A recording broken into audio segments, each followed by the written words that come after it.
A sloth, a donkey, and a curious human send a prompt and see what they're doing.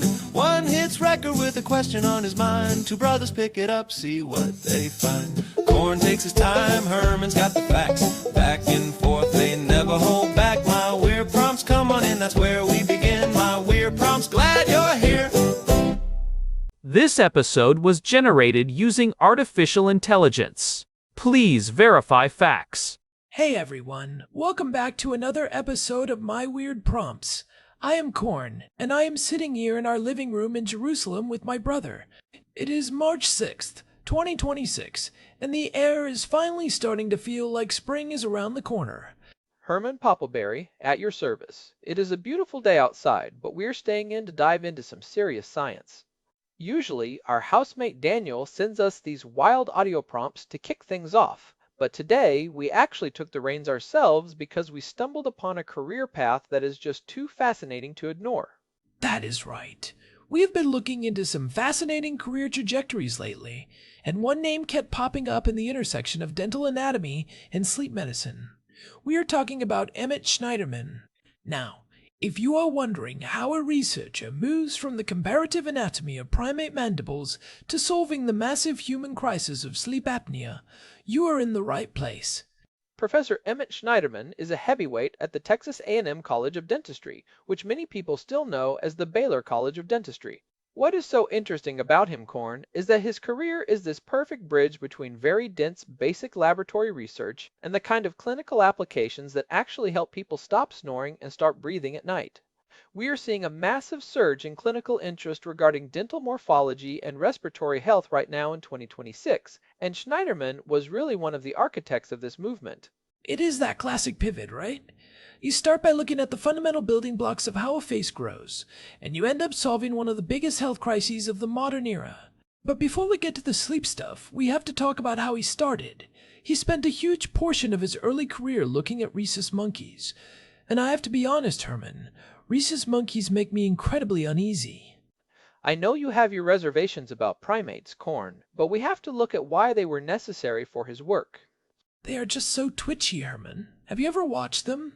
They have this high-energy, chaotic energy that is just exhausting to even witness. They move so fast, jumping from branch to branch, screeching and grabbing things. It is the opposite of a calm, measured existence. I find them quite stressful to think about, and the idea of spending years measuring their jaws sounds like a very specific kind of endurance test. Well, regardless of their energy levels, they were the key to Emet Schneiderman's foundational work. See, in the world of craniofacial research, you need a model that mirrors human growth as closely as possible. If you want to understand how a human jaw develops over 20 years, you cannot exactly run a controlled experiment on a human child for 2 decades. That would be unethical and practically impossible. But rhesus monkeys have a dental and skeletal development pattern that is remarkably similar to ours, just on a compressed timeline. They grow up fast, which means you can see the results of environmental changes in a fraction of the time. So Schneiderman was looking at the very specific mechanics of how the jaw grows and adapts to different forces. He was a professor of dental anatomy, but he was really an architect of the face. He was looking at things like the temporomandibular joint, or the TMJ, and how it responds to changes in function. This is where the technical stuff gets really deep. He was not just looking at the bones as static objects.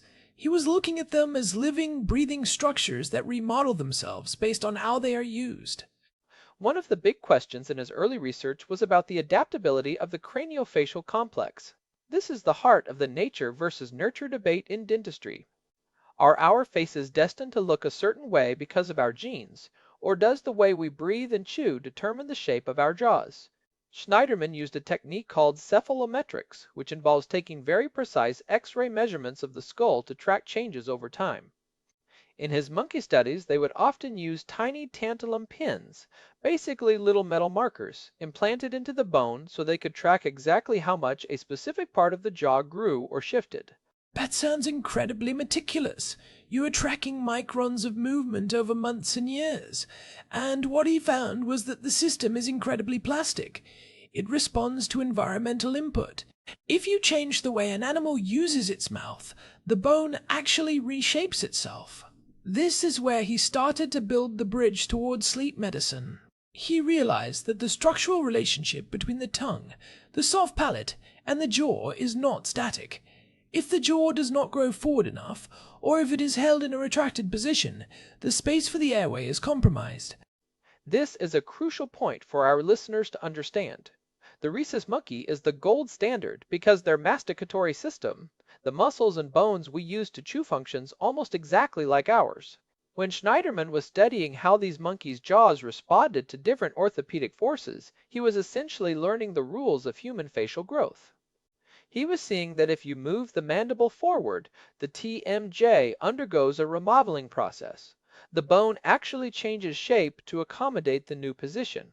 It is amazing to think that while he was mapping out the growth of monkey jaws, he was essentially mapping the geometry of the human airway. It makes sense, though. If you understand the bones that hold the tube open, you understand why the tube collapses. But Herman, let's step back for a second. How did he actually make that jump? He is this academic researcher at Baylor, deep in the weeds of primate anatomy. When does he start looking at humans who cannot sleep? It was a natural evolution of the science. In the late 20th century and early 2000s, the field of sleep medicine was exploding. We were finally realizing that obstructive sleep apnea was not just a weight issue. For a long time, the medical establishment thought that if you were struggling to breathe at night, it was just because you had too much soft tissue in your neck. But researchers like Schneiderman started pointing out that it is also a plumbing issue. If the bathroom is too small, it does not matter how thin the pipes are, you are going to have a clog. That is a great analogy. The bathroom, in this case, is the oral cavity and the pharynx. If the skeletal container, the jaw and the palate, is too small or too far back, the soft tissue has nowhere to go but into the airway. So, he took that anatomical expertise and started applying it to the design of oral appliances. This is where his work gets really practical. Most people, when they think of sleep apnea, they think of CPAP machines. You know, those big masks that blow air down your throat. And while those work, they are incredibly intrusive. A lot of people just cannot tolerate them. And that is where dental sleep medicine comes in. Schneiderman realized that if we can use the teeth as anchor points to move the lower jaw forward, we can physically pull the base of the tongue away from the back of the throat. This increases the diameter of the airway. But to do that effectively, you need a deep, deep understanding of the anatomy of the jaw joint. You cannot just shove someone's jaw forward and hope for the best. You have to understand the ligamentous attachments, the muscle vectors, and the long-term changes to the bone. This reminds me of what we discussed back in episode 540, where we talked about sedation versus restorative sleep.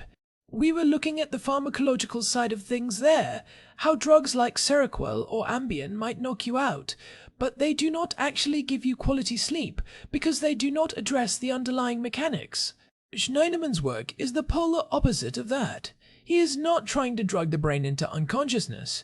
He is trying to fix the physical structure so the body can breathe naturally. That is a perfect connection, Korn. If you are taking a sedative but your airway is still collapsing every 2 minutes, you are just sedating a person who is suffocating. It is dangerous. It leads to fragmented sleep and massive cardiovascular stress. Schneiderman's approach is about structural integrity. He brought a level of academic rigor to the world of oral appliance therapy that it really needed. He was not just a clinician trying to sell a mouthpiece. He was an anatomist proving why and how these devices work. He published extensively on the effects of mandibular advancement on the TMJ, ensuring that we weren't trading a breathing problem for a chronic jaw pain problem. It is also worth noting his role as an educator. He has been a professor for decades. He has trained generations of dentists to look beyond the teeth. I think that is a huge part of his legacy. In the old days, a dentist looked at your teeth to see if you had cavities. Now, thanks to people like Emet Schneiderman, a dentist looks at your mouth and asks, is this person going to have a stroke in 10 years because they are not getting enough oxygen at night? It is a shift from being a tooth mechanic to being an airway physician. And that shift is grounded in the basic science he did. He wanted to make sure that by fixing the breathing, we weren't destroying the jaw joint. That is a real risk if you do not know what you are doing. If you advance the mandible too far or too fast, you can cause permanent changes to the bite and chronic pain. His research showed that the TMJ is remarkably adaptive, but it has limits. You have to respect the biology. I imagine his work with the rhesus monkeys gave him a unique perspective on that. If you've seen how a primate's jaw remodels under stress, you have a much better intuition for how a human patient's jaw will react to an oral appliance. But I still cannot get over the monkey part, Herman. I read that some of those studies involve looking at how the muscles of mastication, the chewing muscles, actually change their fiber types based on how the jaw is positioned. Those monkeys were basically involuntary athletes in a craniofacial gym. They were, in a way. And while I understand your unease with their energy corn, we have to acknowledge that this kind of research is part of why American medical science has been the gold standard for so long. We have the institutions and the funding to go that deep into the basic biology. Schneiderman's work at Baylor is a great example of that. It is that rigorous, peer-reviewed foundation that allows for safe clinical innovation later on.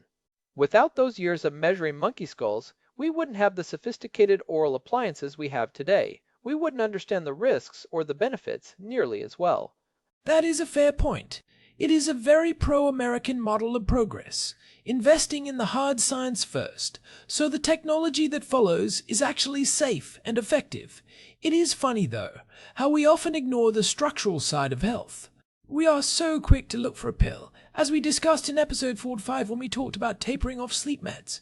We want the easy fix, but Schneiderman is saying, look at the bones, look at the airway, look at the evolutionary history of how our faces have changed.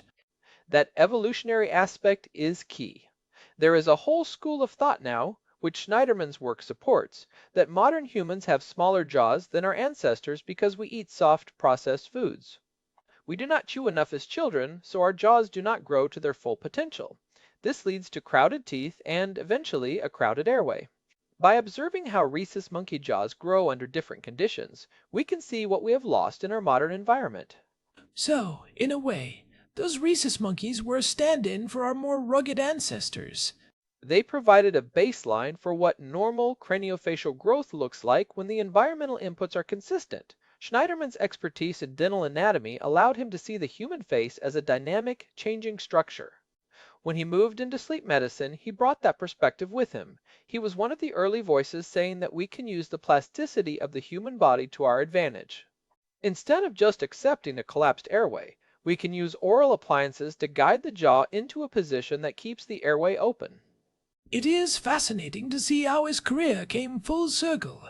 He starts with the theory of growth, and he ends with the practice of saving lives through better breathing. I wonder if he ever misses the lab work with the monkeys, though. Or if he is just happy to be dealing with human patients who, hopefully, are a bit more stationary. I suspect he values the clinical impact he has now. He has been involved in developing protocols for how dentists should screen for sleep apnea. He has been a leader in organizations like the American Academy of Dental Sleep Medicine. He is taking all that dense anatomical knowledge and turning it into something that a regular dentist in a small town can use to help their patients. He is bridging the gap between the ivory tower of research and the dental chair on Main Street. It is about accessibility. Not everyone can go to a high-end sleep lab, but almost everyone sees a dentist. If the dentist is trained in the Schneiderman school of thought, they can catch these issues early. They can see the signs of a narrow airway before it becomes a life-threatening problem. They can look at the wear on the teeth, which often comes from grinding, as the body tries to open the airway, and realize that the patient isn't just stressed, they are suffocating. And that brings us to the practical takeaways for our listeners. Because this isn't just an interesting biography of a scientist, it is something that affects everyone who breathes, which is all of us. The first big takeaway for me is the importance of a structural assessment. If you are tired all the time, or if you know you snore, do not just assume it is because you are overworked or because of your weight. Your BMI is only one part of the equation. You need to look at your anatomy. Right. Is your lower jaw recessed? Is your tongue too large for the space it lives in? These are structural questions that an airway-focused dentist can answer. It is about the geometry of your throat. If you have a small jaw, you are at a higher risk for sleep apnea regardless of how much you weigh. This is why we see thin, athletic people with severe sleep apnea. Their plumbing is just too small for the pipes. And following that, the second takeaway is that you should look for practitioners who actually understand this stuff. If you are looking into an oral appliance for sleep apnea, ask the dentist about their training. Do they understand the TMJ? Do they understand the anatomical risks of moving the jaw? You want someone who has that foundational knowledge that Emet Schneiderman has been preaching for years. You do not want a one-size-fits-all mouthpiece from the internet, you want a precision-engineered device managed by someone who knows the anatomy. It is also about early intervention. For the parents out there, pay attention to how your kids breathe. If they are mouth breathers, or if they have very crowded teeth, that is an anatomical signal. We know from Schneiderman's work that the jaw is plastic. If you catch these things while a child is still growing, you can often guide that growth to ensure they have a wide, healthy airway for the rest of their lives. You can use things like palatal expanders to literally make the room bigger before the bones fuse. It is much easier to guide a jaw as it grows than it is to move it after the bones have fused. That is the lesson from the rhesus monkeys. Growth is a window of opportunity. Once that window closes, you are in the world of management rather than prevention. This is why pediatric dental sleep medicine is becoming such a huge field in 2026. We are trying to prevent the next generation from ever developing sleep apnea in the first place. You know, Herman, thinking about this makes me realize how interconnected everything is. You cannot just isolate one part of the body. The teeth, the jaw, the airway, the brain. It is all one system. Schneiderman's career is a testament to that. He didn't stay in his silo. He followed the science wherever it led, even if it led from a monkey lab to a sleep clinic. It is a great example of intellectual curiosity. It is also a reminder that basic science, the stuff that might seem boring or irrelevant to the average person, is the foundation for everything. Without the boring work of measuring monkey jaws, we wouldn't have the exciting life-saving treatments we have today. It is a marathon, not a sprint. Schneiderman's work over the last few decades has built the floor that modern dental sleep medicine stands on. I still think the monkeys are a bit much, but I can respect the data they provided. I suppose if they were as slow as me, the research would have taken 100 years instead of 20. Their high metabolism and rapid growth cycles are exactly why they are used. Their high energy was a feature, not a bug, for the researchers. They were like a fast-forward button for biological study. It allowed Schneiderman to see the results of his work within a reasonable time frame and then translate those findings into human protocols. So, looking forward, where does this go? We are in 2026 now, and we are seeing more and more integration of technology into this field. I have been reading about how AI is being used to analyze those cephalometric x-rays that Schneiderman used to do by hand. That is the next frontier. Imagine an AI that can look at a child's dental scan and predict, with high accuracy, their risk for sleep apnea at age 40. We could intervene so much earlier. We are also seeing new materials for oral appliances that are more comfortable and more precise, using 3D printing to match the patient's anatomy perfectly. But again, all that tech is useless if you do not understand the underlying anatomy. The AI needs to be trained on the kind of data that Schneiderman spent his life collecting. You need the human expertise to guide the machine. It is that marriage of old-school anatomical knowledge and new-school technology. That is where the real breakthroughs happen. It is not just about the gadgets, it is about the wisdom behind the gadgets. It makes me wonder what other basic science secrets are hiding in plain sight, waiting for someone to connect the dots to a major health problem. There is probably a researcher out there right now looking at something seemingly obscure that will be the key to the next big medical revolution. Maybe it is in the way our sinuses develop or the way our tongue muscles are wired.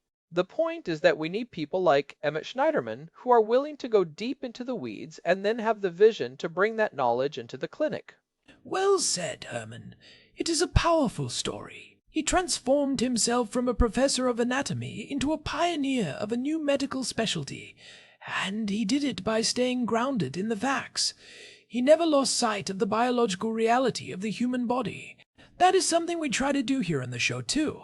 We might get into some weird topics, but we always want to find that core of truth, that solid foundation of research. And speaking of the show, we should probably start wrapping this one up. We have covered a lot of ground today, from the twitchy world of primate research to the life-saving world of dental sleep medicine.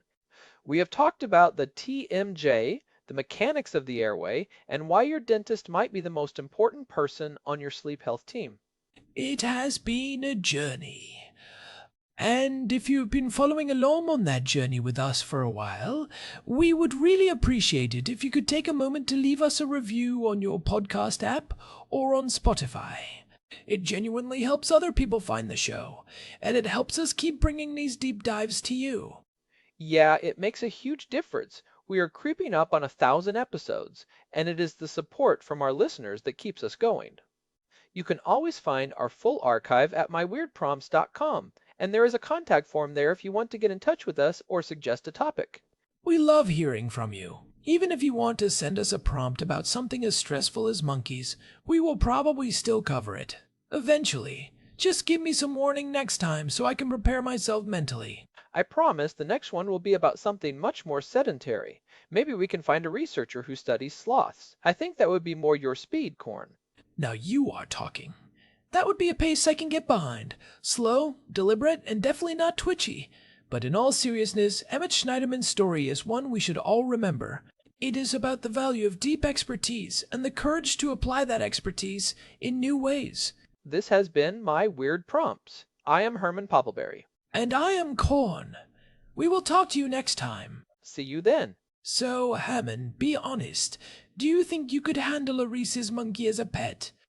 Absolutely not. I prefer my companions to be a bit more reliable. A good donkey, perhaps. Something sturdy and focused. A rhesus monkey would have my house disassembled in 45 minutes. I knew you were going to say that. I think I will stick to my own speed. Slow and steady wins the race, or at least it doesn't get a headache from all the screeching. True enough. But you have to admit their jaws are fascinating. The way the condyle remodels in response to the lateral pterygoid muscle, it is pure engineering. Only when they are in an X-ray, Herman. Only when they are in an X-ray. When they are in person, they are just a blur of fur and teeth. Fair point. Let's go get some coffee. I think we have earned it after all that anatomy talk. My brain needs a little caffeine to process all those craniofacial growth trajectories. Lead the way. I will be right behind you. Eventually. I need to make sure I didn't leave any monkey-related nightmares in the corner of the room. I will wait at the door. You do that. Thanks again, everyone. We will see you in the next one. Goodbye for now. And remember, breathe through your nose. It is better for your jaw. And your brain. And your brain. Good night, or good morning, wherever you are. Signing off. One last thing, Herman. Did you see that study about the hyoid bone positioning in those monkeys? It was in the Journal of Dental Research, I think. I did. It is fascinating how it correlates with the tongue posture and the overall vertical dimension of the face. But let's save that for the after show. We have already kept them long enough. Good call. My brain is full. I am starting to see cephalometric tracings when I close my eyes. Mine too. Let's go. All right. I'm coming. Any day now, Corn. The coffee is getting cold. Don't rush perfection, Herman. Don't rush perfection. I am moving at the speed of biological remodeling. I wouldn't dream of it. Good. Now, where did I put my keys? I had them right here. They are on the table, right where you left them 2 hours ago, next to the book on primate morphology. Right. Of course. Thanks. My short-term memory is clearly not as good as a rhesus monkey's. No problem. Let's head out. Okay, now I'm really going. I'll believe it when I see the door close. It's closing. There we go. See you guys. Check out the website. Take care, everyone. Seriously, check out the website, myweirdprompts.com. It is all there. The links to Schneiderman's papers, the archive, everything. We know, Corn. You already said it. Twice. Just making sure. Repetition is the key to learning. It is how we train the brain. And the key to a long podcast. Hey, I resemble that remark. Just kidding. Let's go. Fine. But I'm still thinking about those monkeys. They are just so... Twitchy. I know. twitchy. Let it go, Corn. Let it go. Okay, I'm letting it go. Good. Coffee time. Coffee time. Finally. Peace out, everyone. Goodbye. This episode was generated using Gemini Flash 3. text-to-speech engine was Chatterbox. Thanks for listening to our show, my weird prompts, where our thoughts go from slow takes to facts on cue. We change and follow through. My weird prompts, that's the close from sloth, from man, from long-eared host. My weird prompts, until next time, stay curious, keep